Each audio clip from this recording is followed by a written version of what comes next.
Yox balam, işləyə bilmirik də. Bacarmırıq. Belə də qonaq qəbul eləyərlər. Buyurun, əyləşin. Sağ ol. Yo, bu işi mən belə qoymaram. Görərsiniz. Harada qalırsın? Mehmanxanada. Cəbir. Eşidirəm. Qonaq evində kim qalır? Nazilikdəndir, getdi. Oranı sahmana salın, qonağımız var. Başdı. Ora məsləhət. Sağ olun, yerim yaxşıdır. Bu dünyada hər şey nisbidir.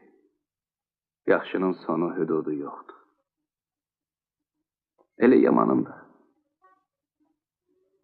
Sizin maşınınızın oğurlanması düzü məni yaman pərt edib.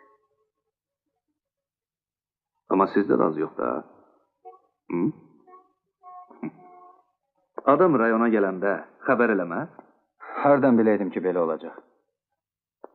Gəlib görəndə ki, çapıb talayırlar, soyğunçuluq eləyirlər. İstər-istəməz adam milis çağırır. Mənim yerimə kim olsa belə eləyərdi. Aydın məsələdir. Ancaq onları da başa düşmək lazımdır da. Gecə yarısı naməlum bir şəxs əlində nə sənədi, nə də sərəncamı gəlib tələb edir ki, rayonun yarısı çay qarışıq mühasirəyə alınmalıdır. Bir də o milis işçiləri ilə elə xoşa gəlməz rəftar. Yaxşı, mən razıyam sizlə.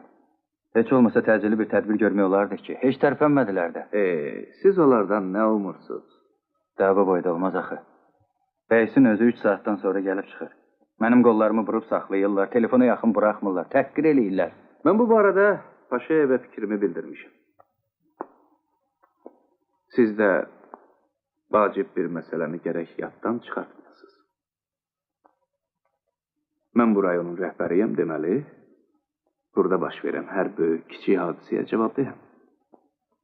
Mətbuatda bizim haqqımızda yarana biləcək hər bir rəyə də biganə qala bilmərəm. Məni başa düşürsünüz də?